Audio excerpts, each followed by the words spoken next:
அதாவது இப்போ மிட் நைட்டில் நம்ம என்ன பண்ணுவோம், நல்லா தூங்கிட்டு இருப்போம்.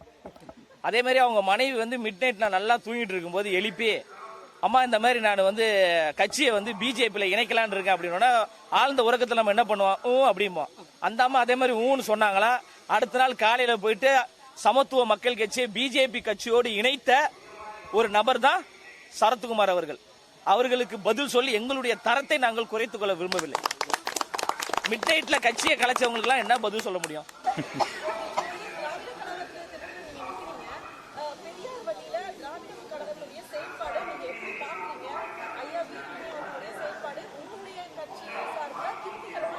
அதாவது எங்களுடைய கொள்கை தலைவர் தந்தை பெரியார் அவர்கள், ஐயா வீரமணி அவர்கள் கிடையாது. அப்போ தந்தை பெரியார் அவர்கள் எந்த கொள்கையை, எந்த கோட்பாட்டை இந்த தமிழ்நாட்டு மக்களுக்காக உழைத்தார்களோ, போராடியர்களோ, அந்த கோட்பாட்டின் வழியில் நாங்கள் போராடுவோம், செயல்படுவோம். எங்களுடைய கொள்கை தலைவர் தந்தை பெரியார், அதில் எந்த மாற்று கருத்துமே கிடையாது. பெரியாரின் பேரன்களாக பெரியாருடைய கொள்கைகளை பட்டி தொட்டி எங்கும் கொண்டு போய் சேர்ப்போம்.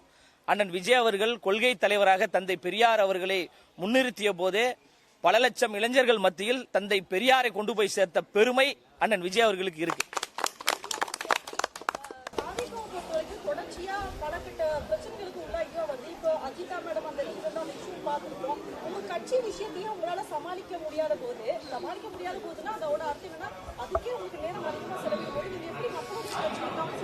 அதாவது குடும்ப பிரச்சனைங்க, அதாவது பிரச்சனைகள் சரி செய்யப்பட்டு விட்டது. ஏன் அண்ணன் அழகிரி அவர்களுக்கும் அண்ணன் ஸ்டாலின் அவர்களுக்கும் கட்சியில் சண்டையே வரலையா? அப்பெல்லாம் யாருமே இதை பத்தி பேசவே இல்லையே. இன்று வரைக்கும் திமுக போட்டி சண்டைகள் நடந்து கொண்டு தானே இருக்கு. அதிமுக போட்டி சண்டைகள் நடந்து கொண்டு பல பிரிவா பிரிஞ்சிருக்கு. காங்கிரஸ்ல போட்டி சண்டைகள் இருக்கு, பிஜேபியில போட்டி சண்டைகள் இருக்கு. தமிழக வெற்றி கழகம் என்பது ஒரு குடும்பம். உண்மையாக உழைக்கக்கூடிய உழைப்பாளர்களுக்கு தேடி தேடி அங்கீகாரத்தை செய்வர் தான் அண்ணன் விஜய் அவர்கள். இப்ப நான் கொள்கை பரப்பு இணை செயலாளராக இருக்கேன்னா நான் ஒரு சாதாரண பாமர குடும்பத்தை சார்ந்தவன்.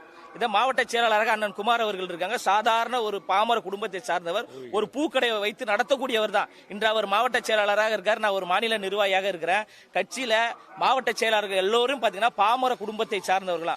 பாமரர்களுக்காக உருவாக்கப்பட்ட ஒரு கட்சி தான் தமிழக வெற்றி கழகம்.